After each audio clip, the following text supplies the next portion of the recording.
Welcome to the Ride of My Life podcast. I'm Caroline Rena, and here, let the ride inside adventure begin. I will share what it's like on my own healing journey, and through what I learn and become aware of, provide insight to your journey as well.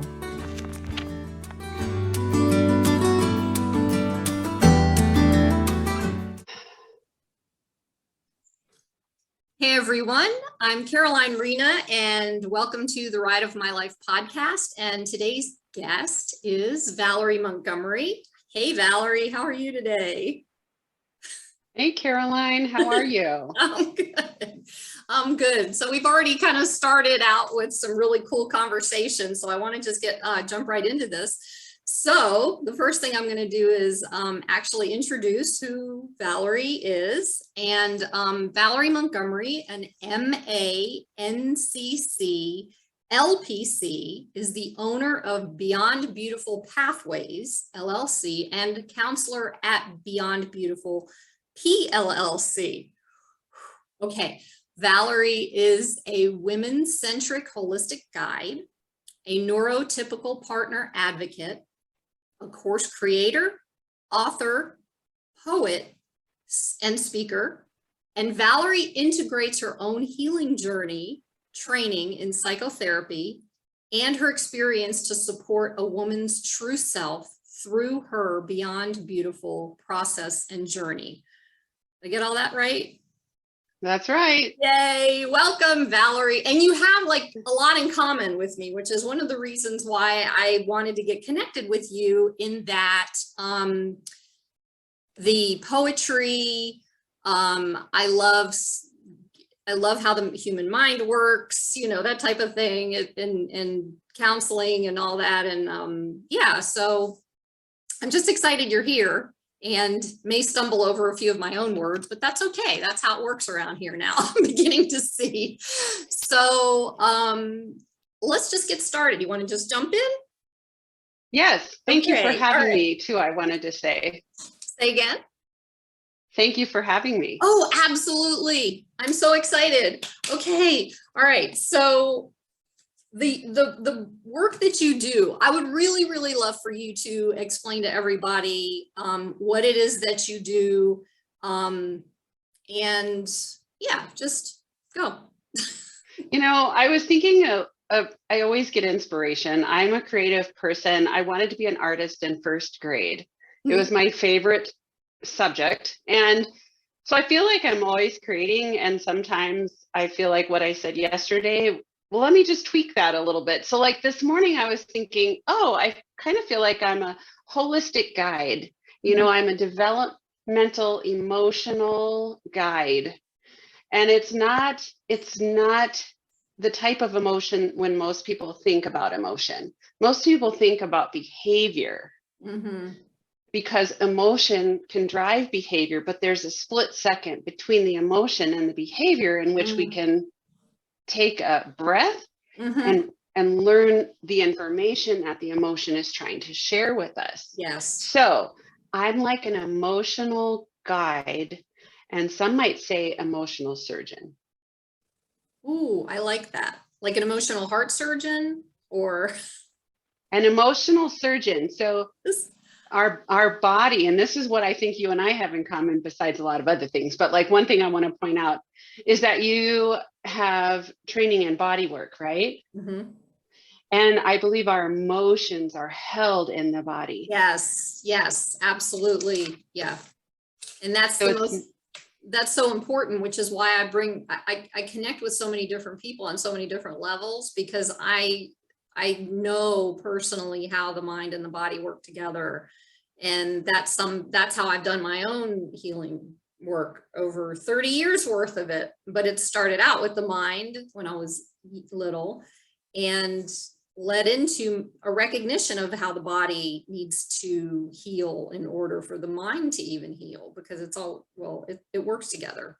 So yeah. I say the body mind. Yes, me too. Yes, absolutely. Or the mind body, whichever one you choose. Yeah, but most people have heard that. I want to say body mind to give them a little pause. There you go. Because you're not, okay, I see what you're saying. Because most people don't even think about their bodies. It's more of a mind game in life for some reason. America, I blame it on being American. Yeah. Okay. You live from here up when we're walking around like right. nothing else exists. Yeah. Yeah. So I won't go into that because that becomes a soapbox. So so here's the thing. And I've mentioned, oh, and you did say something, and I wanted to touch on this because I think it's really important for people to understand this, because it relates to also, and tell me if make sure I stay on point here, but you were talking about how the emotion moves into the behavior, and there's like that split second. And that also relates to how we as human beings have that split second to change not only the emotion, but decide what that behavior is going to be. It's almost like going in that split second in the stress response, where you have that moment where you know, wow, I see what's going on, and I don't have to go into stress, but and then just kind of be in that moment to just to be aware of what's happening and why you're doing it. But it's such a short window that sometimes it's just so hard to grab it and then stop that emotion. Like anger is a big one, you know. Anger is not bad. I just want to put that out there. Yeah. But I know anger. I know personally that anger is there as a guidance system. I know it's there for passion. I know it's there for boundary protection, all those things. But a lot of people, that moment when they get angry, it's like they don't watch themselves get angry, and it's not easy to stop that. And then sometimes that can go into rage if they don't know how to stop that anger and utilize the anger for what it's there for. Am I on the right track there? And I don't care if you say no, but that's what I've been discovering about myself. And so I tell in my counseling work, it's like, and I have a course for this too. It's called the ABC course. It's how to track what the emotion is trying to tell you. But it's basically like slowing down a freight train. Okay, so it's not easy, but these neural pathways have been traveled for a long time when we're adults. You know, we've already set our nervous systems in place throughout our childhood developmentally. And it goes back generations too. So we're very honestly following what we've had more experience with our wider superhighway neural pathways. So what you're talking about is like, we're maybe starting a new baby neural pathway. That's a new branch on the brain tree. So it's quite a big ask, and that's why it's repeated until it becomes a little bit easier to do in the moment. So is that what a habit is that the whole thing behind where like it takes 21 days or however many days, whatever it is, to change that old behavior or belief into a new pattern? Is that the same? I don't know that for sure, because each person is unique. Okay. Yeah. Well, and I'm glad you said that, because yes, that's true. That's true. Well, I don't want to dig too far deep into this piece because that's not what we're here for. I want to know, and as long as whatever you want to talk about, your story, your backstory, what got you into the work that you do. A lot of people have been, especially healers, have been hurt in some way, and we don't want to see other people hurt the same way that we have been hurt. So that's the reason why a lot of us get into this. And I'm just curious to find out what your story is. So I'm a kinesthetic visual learner. And I say that because I need to do it to learn it. So I've been learning about myself for years. I think it started in the spring of 2004. And today is March 2022. So do the math, because I don't. It's okay. I'm just joking a little bit. But so basically, the work that I ask my clients to do is nothing that I haven't done. Yes. It's going to look different for everyone. Mm-hmm. I think that I know a lot about myself, so I'm trying to make it shrink to a reasonable amount of explanation. So basically, my father was institutionalized as a child. He was put in orphanages in New York City during the Great Depression. Oh, wow. So from 9 till he aged out at 18, he was institutionalized. And I only realized this like a year ago.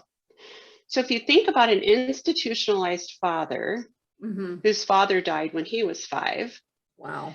and my mother from poverty in rural Alabama, Mm-hmm.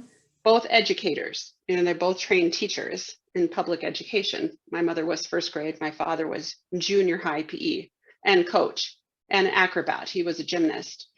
And so if you take those two and you plop them in Miami, Florida, and I was born in the 60s, and I grew up in the 60s, 70s, graduated high school early 80s. And then my mother always trying to reparent my father while we were growing up. And I'm in the middle of 3 daughters. There's all these facets, and I find all of that fascinating. Each person is fascinating.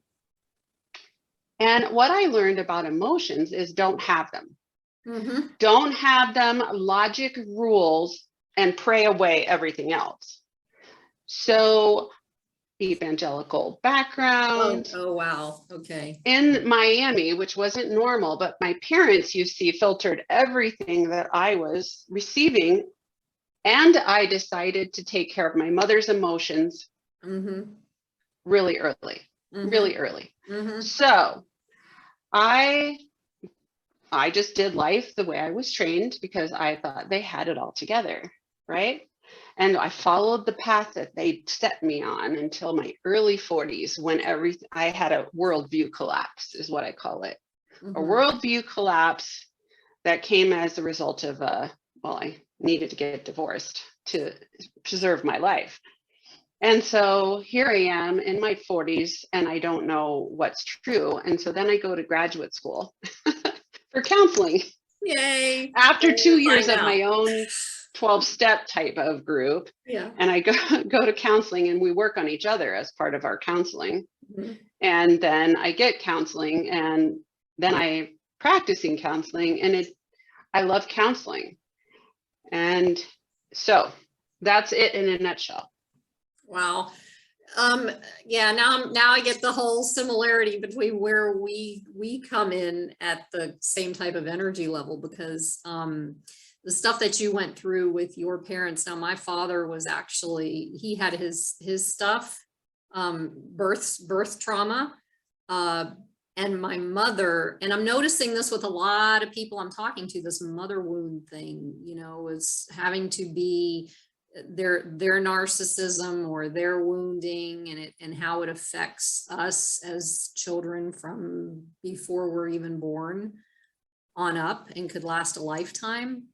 And that's actually something, and I'm gonna be upfront here because it's a good place to put it in.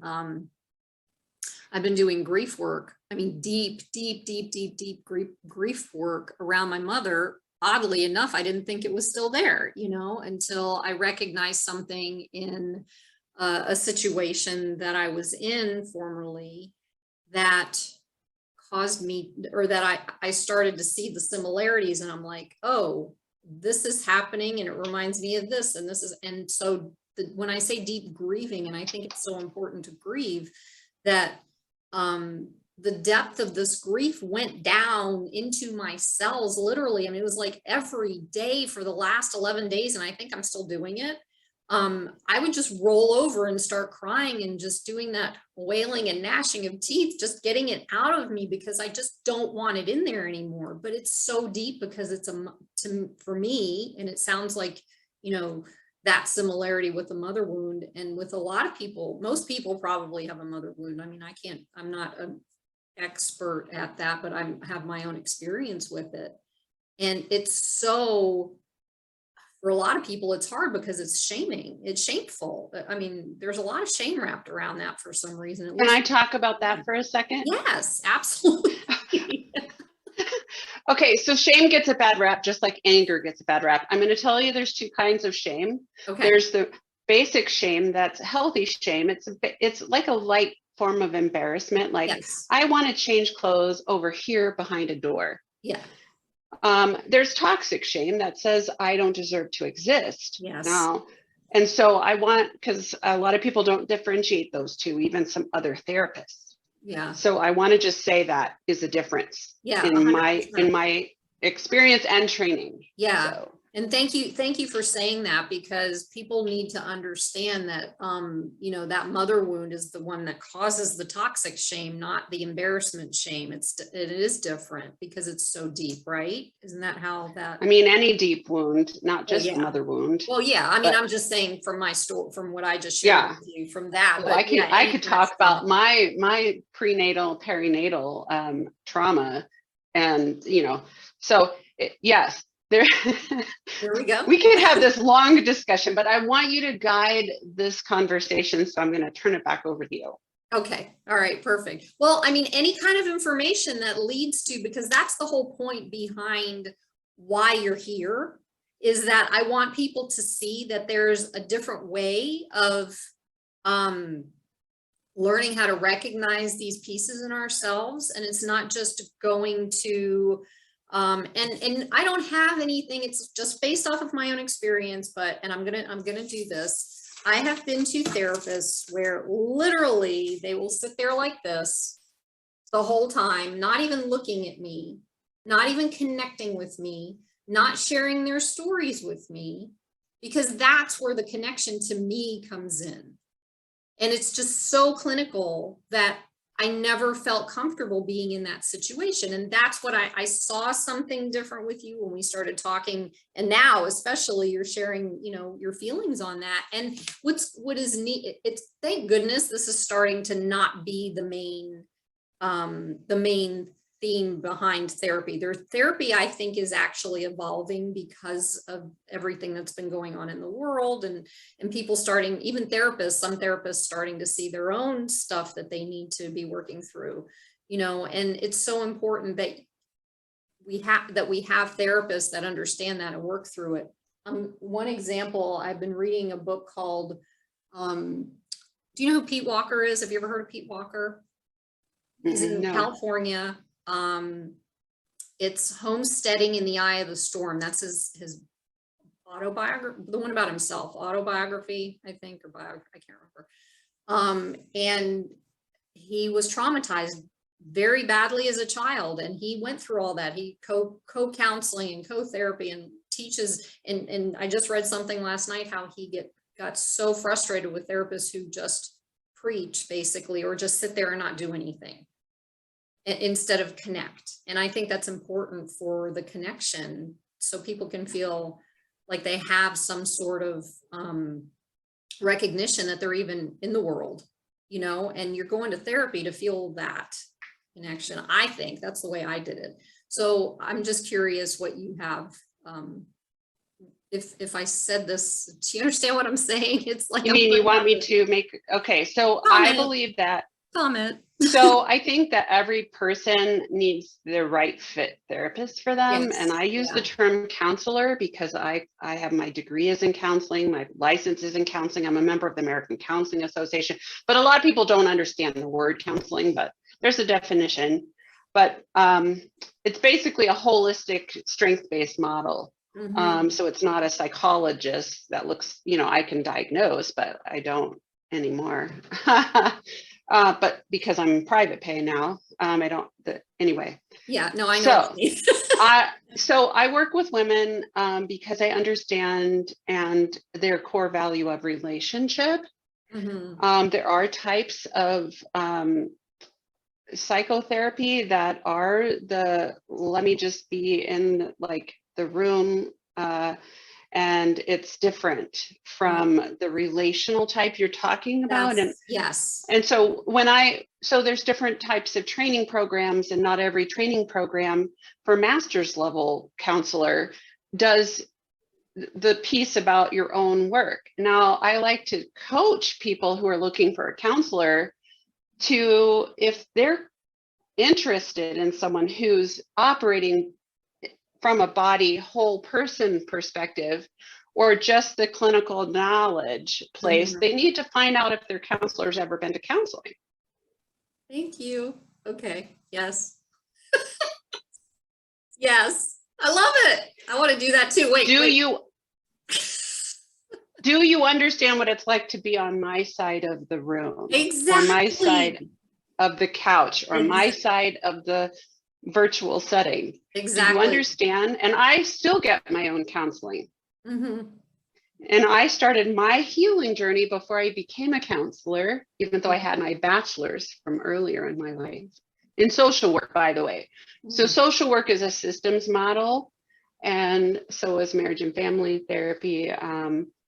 But a system means groups, you know, and so I love the group of women. I work with women, even though I say I market to women, but I don't discriminate. I've had some great male clients, men. And it's really, they're really ready for it. And so I'm like, but I love the women because they automatically tell people about it and nurture automatically from their more well state. So it's exponential. Yeah. And also too, I think with women is that's how we're, for lack of better words, designed to do that. But our conditioning makes it, how do I say this? I learned it's like an emotion coming out sideways. It's not coming out the way it's meant to come out as a woman. It's coming out in like a totally different, like caregiving for people or people. So it's basically incongruent from her conditioning. Yes. Yeah. Yep. So, okay. And the work that you do, there is something that you do, one of these processes that you do, that you help these women and men in finding, I mean, first of all, explain to me the process, because guess what, guys, she's going to be doing it on me too. Explain to me the process and everyone, and explain what it does, or what it just a little bit, because I want them to actually see what it looks like rather than like you telling them what it looks like, because it may not look like that anyway. So I'm going to just say that my own healing journey is part of this process. My experience of being a counselor I started practicing counseling in January 2007, and I loved it. It's like anyway, I could go on about that. So it's like my own healing journey that continues to today. My history and experience in my work area, and this organic thing that happened that I didn't plan to have happen, which is the process poetry, which is all of a sudden, what do you mean? Wait, I'm not a poet. Like, what are you talking about? Like, I am just trying to heal, and it's coming out through my journaling. And I brought one of my journals. This is my current journal. So I actually do it in writing. Okay. So this is just a regular journal. This isn't like a journal that you put together for other people to use. This is personal. This is mine. Perfect. Keep it on my kitchen table every morning. Okay. I practice. Now I've been doing this journaling since it would have started in the fall of 2004, because in my 12-step group, they had us journal every day. So I started journaling, and you will not believe who I used to be. Like, it's in all my journals, who I used to be and how I conceived of the world. And it's changed a lot since then. And when I'm the most upset, it's like it comes out on the page. Yes. Yep. And then I collected a few of the poems. I put them with my friends because I wanted a multi-sensory experience. It's not just a book, it's a multi-sensory experience. And it's got photos of her family's trip to Italy because she's a photographer. Mhm. And I said, Suzanne, she's my friend. We met when both of our sons were in kindergarten, traveling to take them to kindergarten. I noticed this black Jeep all the time. I'm like, good grief, we're going the same place. So at kindergarten, dropping off our afternoon kindergarten students, I went up to her and I'm like, we could carpool because we're both driving the same route every day. Now they're 30 years old. Well, they're 30 years old. So I've known her for 25 years. And so I said, hey, in order to type up these poems that are in my longhand journals, like, do you think I'm going to make you accountable? You're going to be my accountability. I'm going to type up a poem and I'm going to send it to you and you're going to match it to one of your photos because I love your photography of Italy. And that's going to be my accountability for typing them up because maybe I'll put them together in a book so people can read them. And so then I got an editor, and it's 5-time local project. My editor, a military spouse, she's like, Valerie, it's going to take you a long time to do one a weekend. Do you think you can type more than one at a time? I'm like, I don't know. Like typing, that's doing. Now I know that's a generator job. And so wait, I gotta stop. I have to stop. Remember what you're gonna say. Generator. Okay, so for those of you who have no idea what that is, human design is another way of looking at yourself, and it's something that I don't know how long, Valerie, how long have you been doing this? How long is your I've known of human design for almost 4 years. Oh, so you've been doing it for 4 years. I've been doing it for a total of 8 months. But when I found out about it, it helped me to understand why I do what I do. And it really put me on a trajectory of not doing what I was doing before. So a generator just happens to be one of 4 or 5. Four types. Four types. But there is a manifestor generator. So that's like a 5th. So a manifesting generator is about half of the generators, but a manifesting generator has a motor to the throat. They're still generators. They have their sacral defined.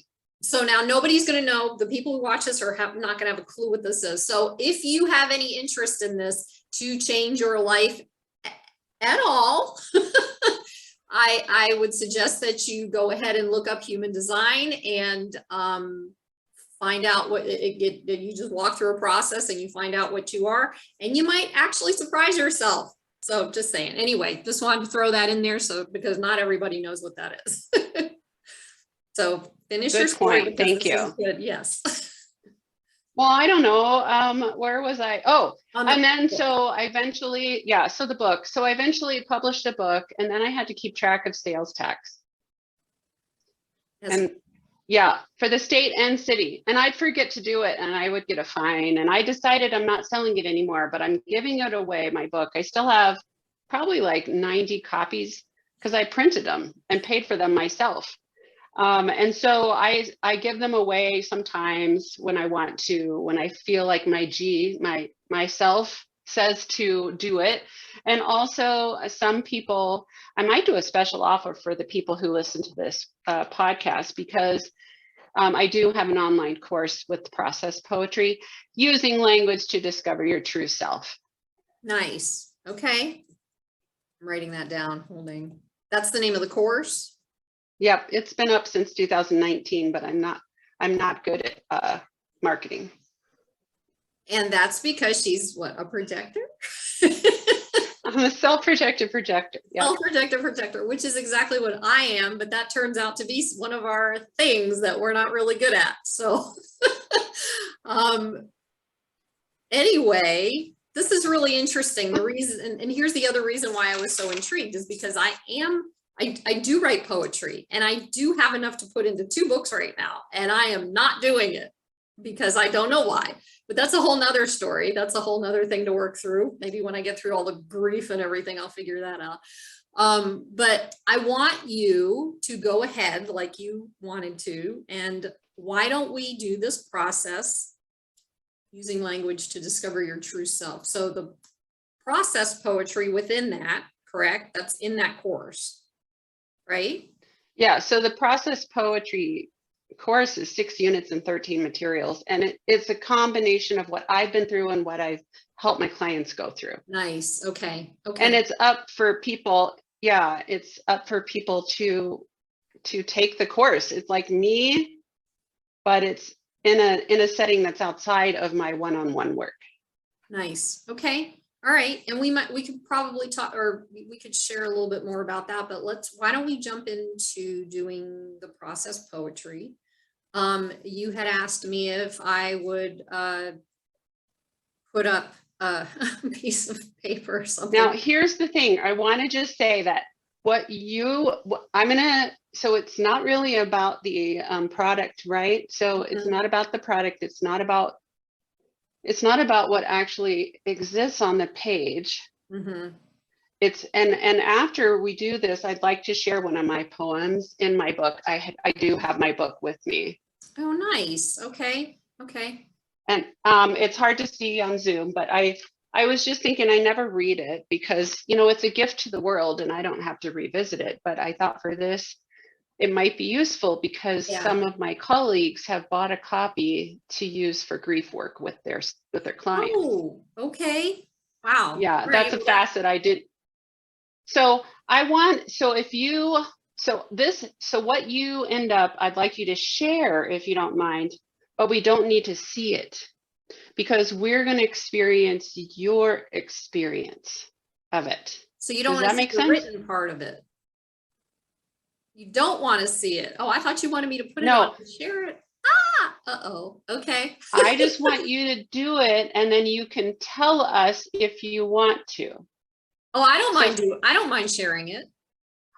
But I guess I don't need to see the screen. Yes, afterwards. Okay, I see what you're saying. And also too, the reason, so that'll fit in with my sharing of my experience and after we're done and sharing what I wrote. So this ought to be interesting. Oh gosh. Okay. Go ahead. So, and I want to just give you a minute because do you mind if I just sort of like take the reins for a minute? No, absolutely not. Okay, so because I over Zoom too, or just no, just let me. So it's not something I've ever done before. Okay. I don't do this with counseling clients. They're not here for doing process poetry, but the students in the course have had access, and I have 31 students, and one of them came back and said, "I thought I would do this course really fast. I got to start over and give it its proper time," right? And I'm like, this is a deep dive into your nervous system, okay? But it's with the adult brain that can write. I mean, words are the language of adulthood. Play is the language of childhood. Yes. Okay. So basically, I want you to set your container. We're setting the container between the two of us. And I want you to do what you know how to do, which is breathe. And I want you to I usually have my clients breathe in through their nose and out through their mouth to make an open system. Now, that's called breath work. And so I just want you to be present in yourself. And on the page, wherever you decided to write, I just want you to write down what you see, what you smell, what you taste, what you hear, and what you feel on your skin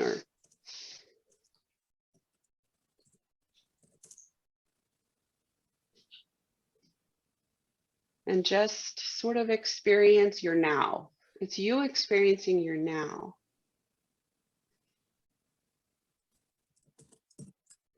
And just let me know when you're to the point that you've been able to get that recorded on your document. So I'm just using all my senses. Yep. Just say, hey, I see the birds. I hear the kitten play. I smell my diffuser. I feel my bracelet on my arm. I hear the rattle of my bracelet because it has little charms. So you're getting into your now. And each line is a new line. So it doesn't have to be in a paragraph. You're not using English language with sentences. It's not a thesis. Why am I missing something? Oh, I hear. Okay.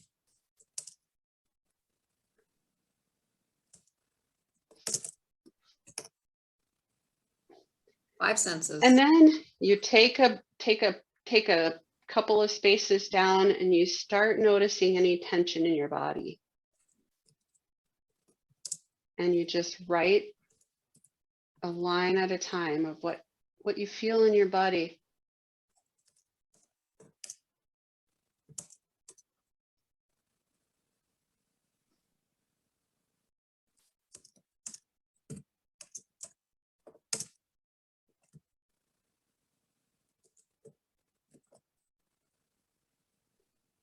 And depending on what you feel, you can attach your feeling reality to what your body is telling you. Or that can be its own stanza, for instance.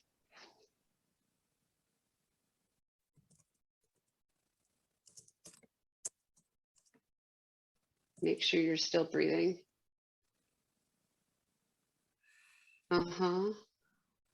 Notice anything your body's trying to give up. Tell us, express or need support around.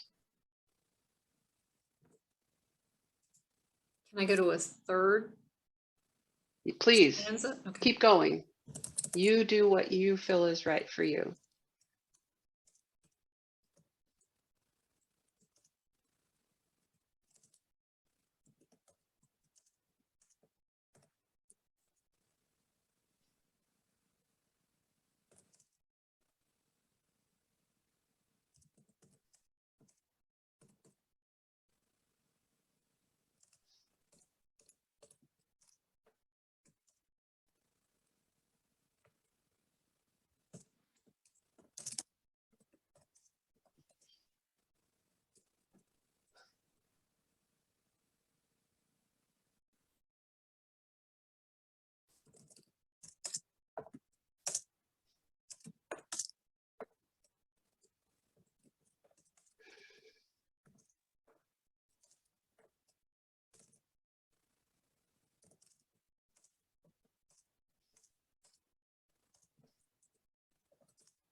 Okay.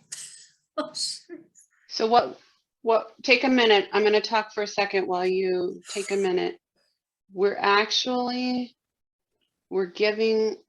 tending to some freeze and shock on your nervous systems that travels through time. It's not, emotions are outside this space-time continuum, but they live on our nervous system in our bodies. So we have to be really gentle. We have to be really caring and we co-created the space together for whatever just happened for you in gentleness with organic tending like no one's ever done before, because your adults in your life weren't available in some respect, or as often as you needed. At all. So we're going to be really, really gentle. And we've just co-created a sacred space.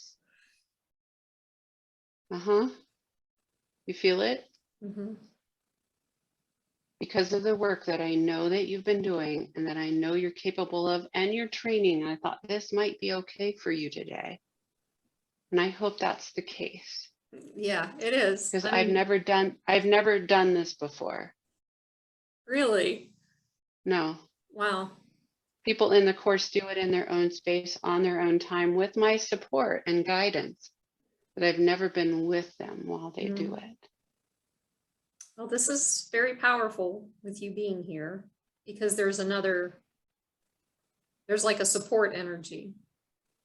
It's a witness. Happening. Would you like for me? I mean, Tell me what that was like for you before if you decide to share it. Yeah, I will share it. I will. I mean, it's not obviously it. Okay, I'm not even going to go there. So, you started with where I was sitting in this present moment,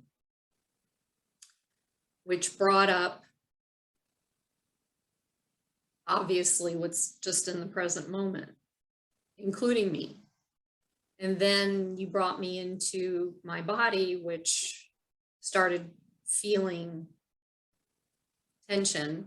And I'll show you what I wrote, but tension, and then it brought up fear, and then it brought up a few other things, and I stayed with it. I stayed with it in the present moment.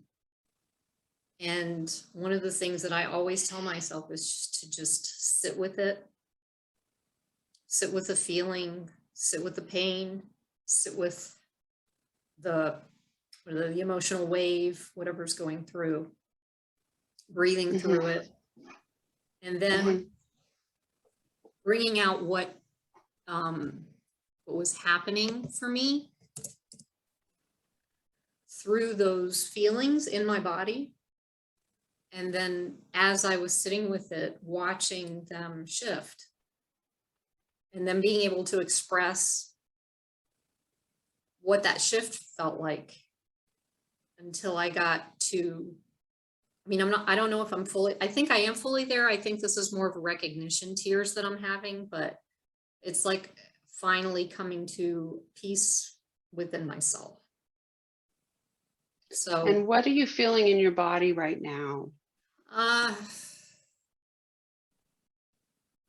It's interesting because I'm on a podcast, but it's like this nervous tension. I just want to just start crying, but I know that it's probably not a good space to do it, but it's more of a release cry than a sad cry or a fear cry or anything like that, or anger. You know what I usually do. It's more just finally I can understand what this is. It feels like it's letting go, but I don't know what that's going to look like, if that makes sense. So what you do from here on out is totally up to you. Whether you share what you wrote, how you feel in the real time. I mean, if I read one of my poems that I included in my book, I might cry. But I always tell people that I am a tear welcoming. We co-create our container. That's like, I welcome the tears because they're your truth, and they're cleansing, and they're coming from a place that has been previously unrecognized. Okay. Maybe would you be okay to read it out loud if I put it up?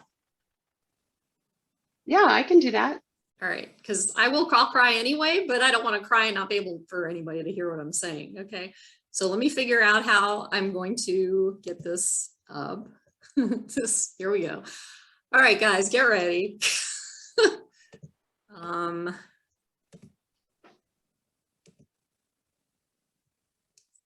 expand this. Right. Okay. So I'm going to start. You ready? I think so. I'll Go read ahead. what you wrote. Okay.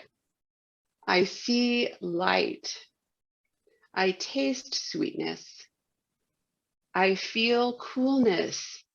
I smell my lip gloss. I hear my breathing. Nervous tension in body, in my arms and chest, the side of my head.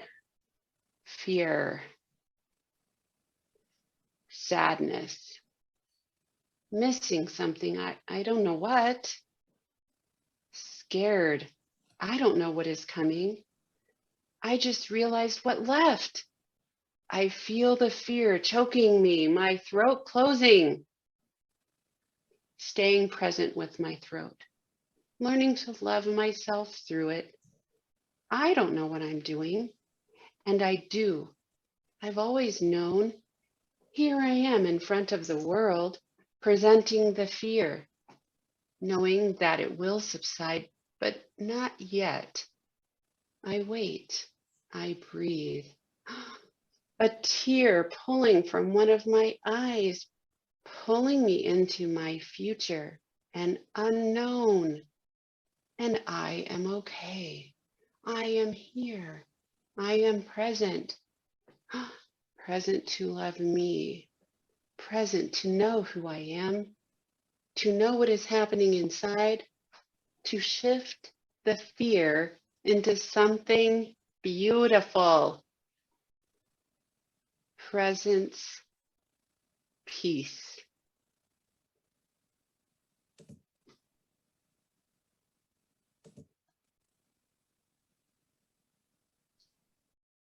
Beautiful.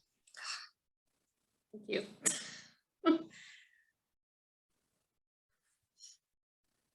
I noticed your face while I was reading your words, your experience, your expression of your deep truth.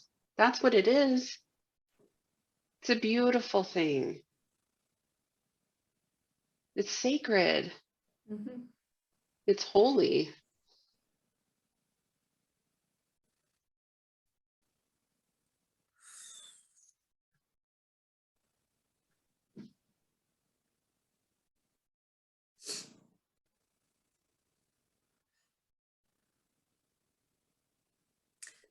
I'm actually feeling better.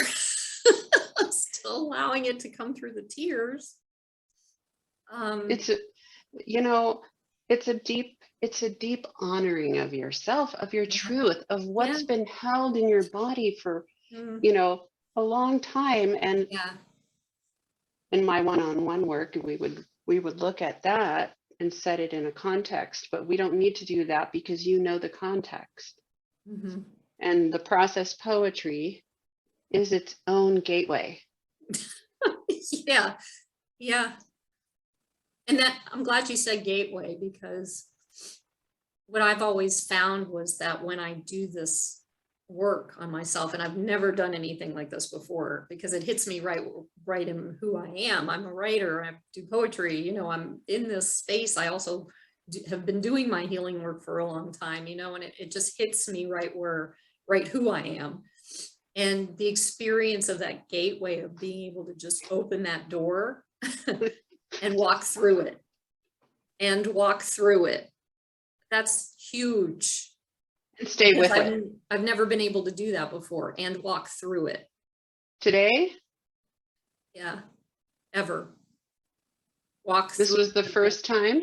Walk through the door. Like the door's been standing there open, and I've never been able to walk through that door in this way. So today, for the first time, yes. Wow, I feel really honored to be with you for that profound experience. I didn't even know you were a poet. Like, I knew you were, body worker or trained. And then I just was like, I wonder if she could do this in this space. And it's been, this is beautiful.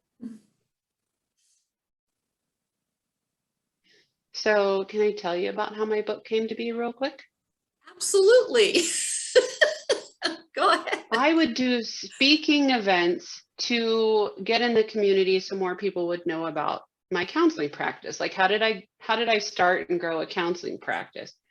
I would do speaking, and people wanted, and at the end of a speaking, no matter what the topic was, based on what I was invited to speak on, I would bring one of my poems if it worked out, if I felt like that was a good idea, and share it, read it at the end. And people would be like, can I get a copy of that? I really liked that, what you read at the end. It's like a benediction. And I was emailing copies of these poems, which were just my writings, but I felt like they had an association with the topic. And so I was like, I wonder if people would like to have, like a collection of them so I don't have to keep emailing all the time. And that's how the book came to be. My father, his mother was a poet, and my grandmother. And so it's totally different.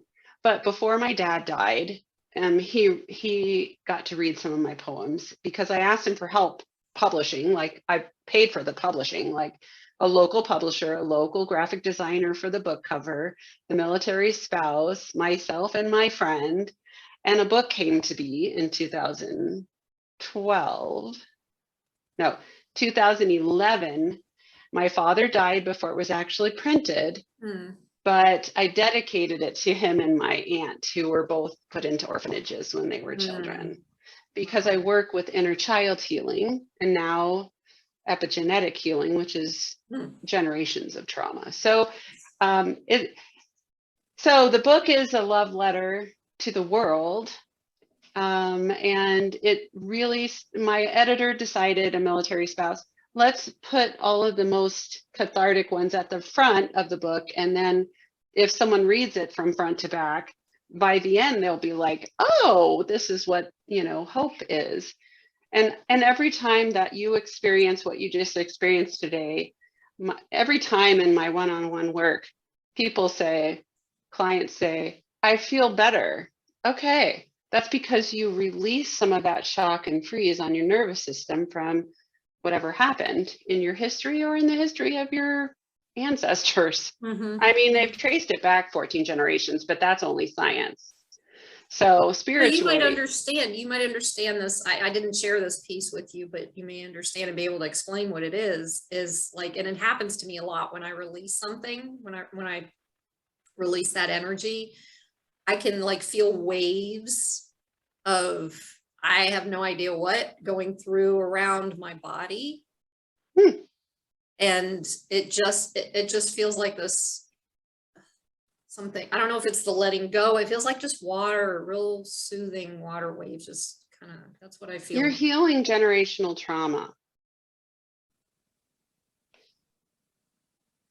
You're healing for your ancestors and your progeny. No matter who comes after you and learns from you, it's like your legacy. Yay. Every one of us whose lives you touch is going to benefit from this work that you're doing. So it has no limit. Right? Oh gosh. Yeah, this was supposed to be about you, not me, but it's working together. I love this. I mean, wow. I'll take a minute and read one of my poems if you want. I do. And I was going to ask you, maybe this is hard for me because, like I said, I have like enough poems of my own to write 2 books, and I didn't want to read any of them, but I was going to ask if you have any, like if I could read one of mine as well, and then that way people can get like see a difference between it and or whatever. I mean, are you open to doing that? We'll just have like a poetry reading real quick. I mean, it's totally up to you. It's impromptu. You invited me here today, and whatever, I know, but whatever we co-create. Whatever we co-create, and we have no access to sacral energy, so we don't know when enough is enough. Exactly. And so I don't mind whatever you want it to be. I want us to play because that's what projectors attract. When we're playing, we attract, right? I'm observed, which is a term in human design. So people are Yes. observing me all the time. And I'm an observer. So. Well, there you go. So whatever you want, I'm here for. Oh boy. Okay. So you read yours. I'm going to pull mine up real quick. Yeah. Let me just see. Oh my goodness. Oh gosh. Okay, so this one's about my dad. Okay, so he died in 2011. My mother was able to donate toward the cause of printing my book. And the photograph that my friend, I don't know if you can see, but here's the photograph I picked to go with wow. That's Brazil. Isn't that in Brazil? And she's in Italy. All of these photos are from her family's trip to Italy. So, okay, so it's called, I titled it Daughter Desire. Okay, so it's kind of long, but it's, anyway, 2 pages. And my book is so that you could flip through it. I wanted it to be an experience when you hold it. Okay. I feel a shift coming, being here right now, not struggling, accepting, seeing, caring for myself. No need to maintain silence with Mark. No need to silence communication with family. Daddy could be dying, really. A lot of life represented. Striving, doing, searching, really. Struggle to find a place in this world where he fit. Teaching? Not really. Serving others? At some level, but not as an equal. Family? More of a picture of one than real relationships. Religion? I hope he found what he was looking for. I'm not sure he really did. Providence? Not a good fit for him either. Alabama?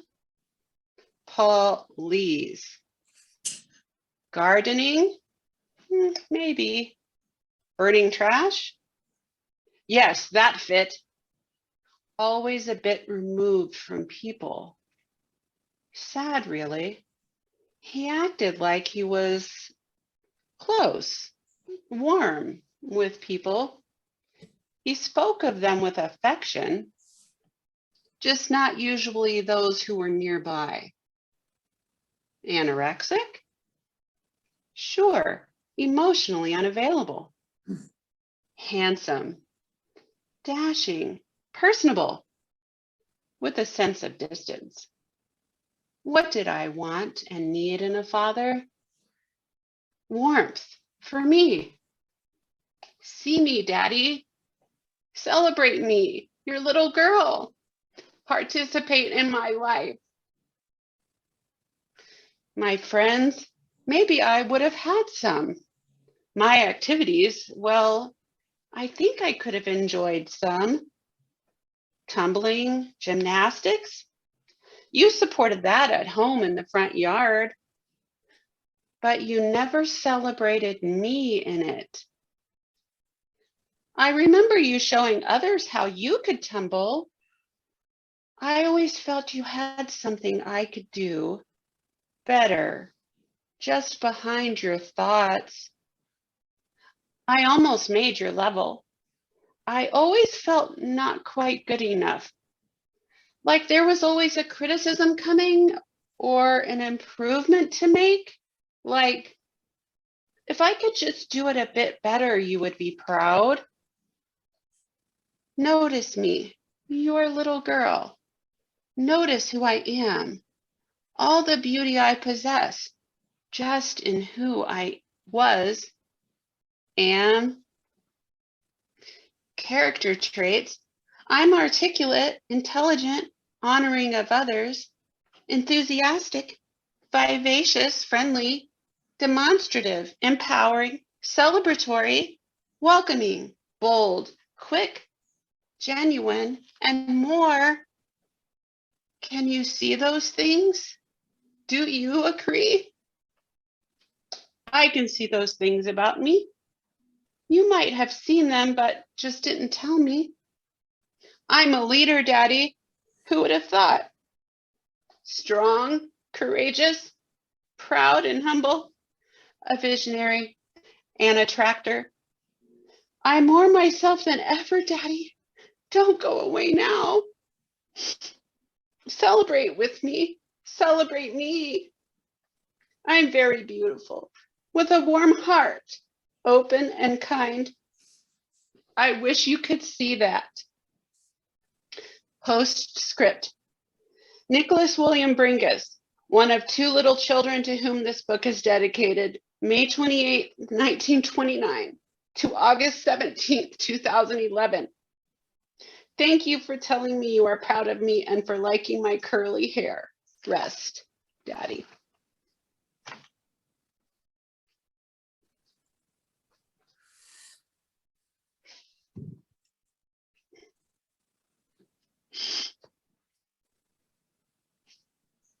Thank you. I learned a phrase. You're welcome. I have to say, I learned a phrase years ago. It was, what I see in you, I see in me. And here I am. Like, seriously, it's what I'm here for. Mm-hmm. Wow. Yeah. Well, I hope everyone's gaining something from this, because I certainly am. Whew. Well, we are. We are. Gosh. Okay. All right. Let me gain my composure, because I'm kind of running this show here. I am going to share my poem only because I think people, and it just hit me just now before I even started to say this, was find what your creative outlet is. Find your creativity. If you can start doing the work with Valerie and do this process poetry, it will open something up inside of you that you don't even probably know exists, or you forgot about it, or it did exist when you were little and you just shoved it down, pushed it away because someone said you weren't good enough. So I am already, after this, before I read my poem, going to highly recommend that you take advantage of this, because if you really want to heal, this is obviously something that's going to do it, or start your healing process if you haven't started it yet, and you need to, you want to, you feel a draw to it, whatever that looks like for you. I'm going to share a little bit. Did you have anything else you wanted to add to that beautiful poem? I didn't top that. No, I think it's self-explanatory. Yeah, I think so too. Everything, even like for me, with my dad never telling me he was proud of me, that hit like a nail, because I remember in my 30s, I sat down and had a conversation with him, and I asked him if he was proud of me, and he still couldn't tell me he was proud of me. He said, "Of course I'm proud of you." He couldn't actually say, see, I knew, yeah, he couldn't say it. And he never said it my entire life. So when you said that, I was like, whoa. So anyway, so, and the whole thing with poems, I don't know. I mean, you're right. It does. A lot of the big, hard, painful stuff. It's definitely easier to write poems when you're in pain. Definitely. And I'm sure, and I know I've read poetry by many different poets throughout the years, and a lot of people, that's what they do. There are pieces go ahead. I just want to say too that I didn't sit down to write that poem when I wrote it. I was just maintaining some sort of an experience, and for myself that was journaling, and this poured out. I don't know that. It's almost like it comes out without my brain attached. Right. It's channeling. You're channeling that information is coming through you. And like in your case, because you have, and now that you've got this process, it shows up in being present in the space, being present in the body, and then being present with whatever's coming up from that. And that's where you were. So it's all channeling. So that's, yeah, you are a poet, obviously. So like for me, I've been writing, I started my first poem when I was in elementary school. And I don't know if I wanted, I got first place in the poem writing. I think not elementary school, I'm sorry, high school. And I got first place. And then there were times where I just completely stopped writing, and I'd start again, and then I'd write here and there, and then I'd stop. And then I did the same thing, with music, because that was another not good enough thing. And, all this stuff, everything just was there for me and then went away. And so through the years, especially in the last couple of years with all the work I've been doing, my poetry, it rhymes. In the last year, mostly year, I ended up writing over 100 poems. And for a while, for like 3 months straight, or 3.5 months straight, I did it every day. And I wasn't doing it. It was weird because it was the same thing. It was channeled. I wasn't doing it to try to write a poem. What I was doing was writing my book in poetry form. So it was like the worst moments of my life coming out in poetry. And then it got, as I healed, it got different and better, and not better as in the writing, but better for me in what I was saying and my connection. And so the last one that I wrote actually was on January 18th of this year. I don't think I've written one since then, because I've been doing all the podcasts and the blogging. But this is the one that I wrote on January 18th after all of the stuff that was going on. And I probably have one in that might come up again, but I might put it into a song rather than, because I'm also relearning how to play the keyboard and writing a song. And I don't know how long that's going to take, but maybe this one now, what's happening, can come up in that. We'll see. I don't promise anything. So this last poem that I wrote is called Soul Connection. And obviously that's why I said it was based off of, what's been going on for me lately. So little by little, I feel as if I am connecting to my soul, releasing the things that no longer serve me, so old, sitting in a space that helps me to see the behaviors of self that are not me. I see the snow so white and glistening. I go inside self and begin listening. I know the truth there inside is bringing me closer to my guides, the ones that lead me to where I belong, singing my life, singing my song. I am in that space of being myself, hibernating and waiting for the snows to melt. And in that melt, I know I will find a peace with my soul that is fully divine, to connect with spirit and know in my heart, this time away is not just for a new start. There's something happening deeper, you see, finding myself connecting with all of life, so free. The transmutation is the hardest part, the demons inside lying and waiting in the dark. I feel something, though, that is starting to appear.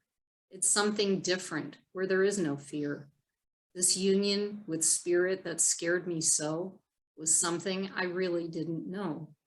I continue to brave the chill of fear, to go into my heart like a pioneer, into the depths of love unknown, to heal my heart and no longer postpone the life I am meant to lead, or the life that I am meant to lead. I must continue, I must proceed. The challenge here that is so surprising is that it's not scary as I was surmising. This part of my journey I must do alone. I have my guides and my goal is coming home to myself in my heart, to my soul and spirit. The transformation is nigh. I no longer fear it.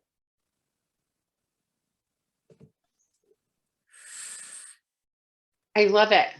I love it. I freaking love it. Thank you. That's the first time I've ever read my poem like that myself, like with my face. Well, this is the first time I've ever read my poems. Okay, so we got something good here. Oh my God. Wow. I don't even know what to do right now.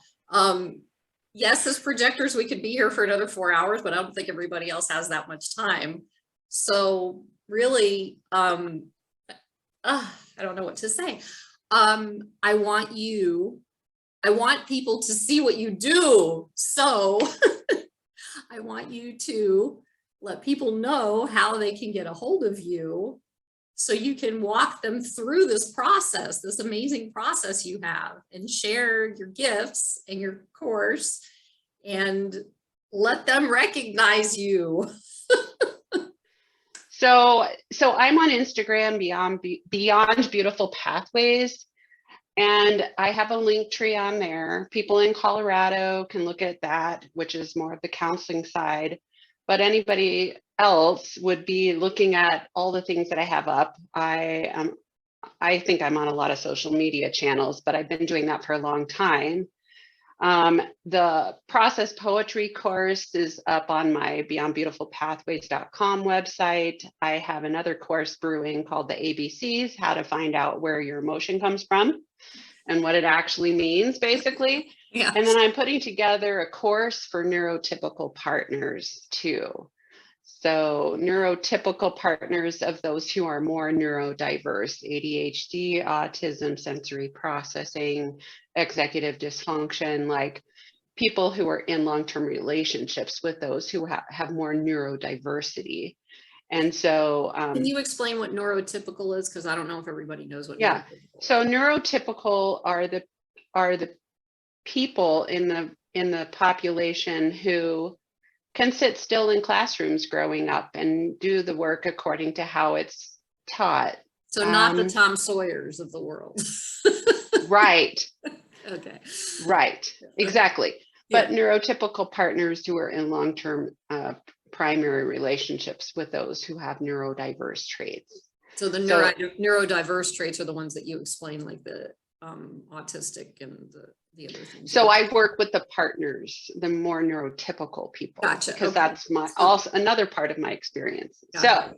So there's a lot going on. I'm working on, I'm getting that second business off the ground, which is, I just started in May of 2021, which is Beyond Beautiful Pathways.